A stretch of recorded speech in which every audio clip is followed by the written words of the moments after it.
Վստահ եմ կփաստեք շատերդ, որ ցավոք սրտի մեր երկրում մեր երիտասարդները բախվում են բազմաթիվ խնդիրների, այդ թվում նաև կրթական ոլորտում։ Մեր երկիրը ոչ միայն պետք է գրավիչ լինի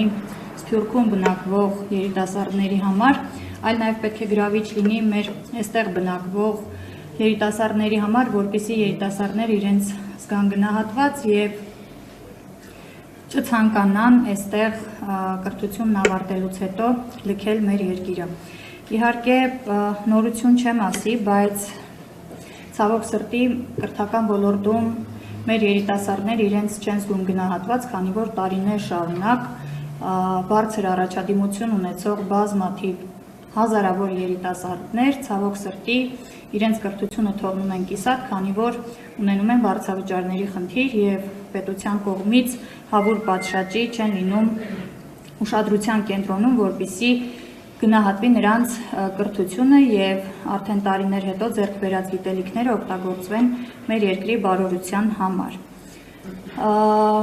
Նաեւ գնահատված չեն զգում իրենց այն առումով, որ կրկին բարձր առաջադիմություն ունեցող հազարավոր երիտասարդներ տարիներ շարունակ ստանում են մոտավորապես 5000 դրամ կրթաթոշակ, ինչը մեղմ ասած անարդար է։ Երիտասարդները մեր երկրում ցավոք բազմաթիվ անարդարությունների հետ են առերեսվում եւ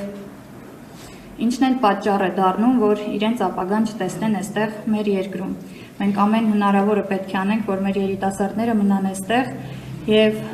ինչու ոչ նրանց կրթությունը դարձնենք անվճար, քանի որ մեր պետությունը ունի այդ հնարավորությունները նոր ներդրումների հաշվին ուսանողներին տալ հնարավորություն, որպեսզի ուսանողը զգա կարևորված է ոչ թե ամեն տարի վճարվող վարձավճարը, այլ նրան տրամադրվող արժանապատիվ եւ որակյալ կրթությունը։ Առաջարկ Հայաստանին երիտասարդական մրցույթի մասին եմ ուզում խոսել։ Իհարկե գիտեք բոլորդ, որ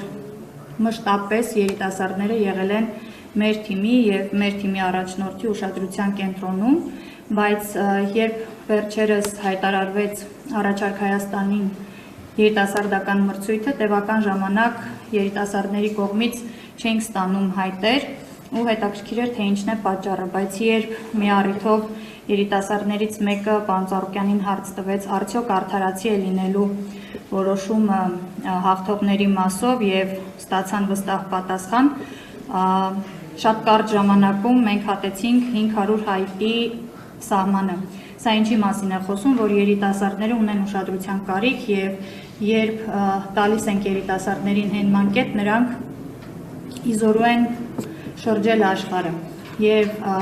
մեր ծրագրային դրույթներում բոլորային կետերը, որոնք ներկայացված են երիտասարդների համար, հենց ամենակարևորը նա է, որ ներկայացվել է հենց երիտասարդների կողմից եւ երիտասարդների համար շատ կարևոր է եւ մեծ պատիվ է ունենալ իրավունք որոշում կայացնել սեփական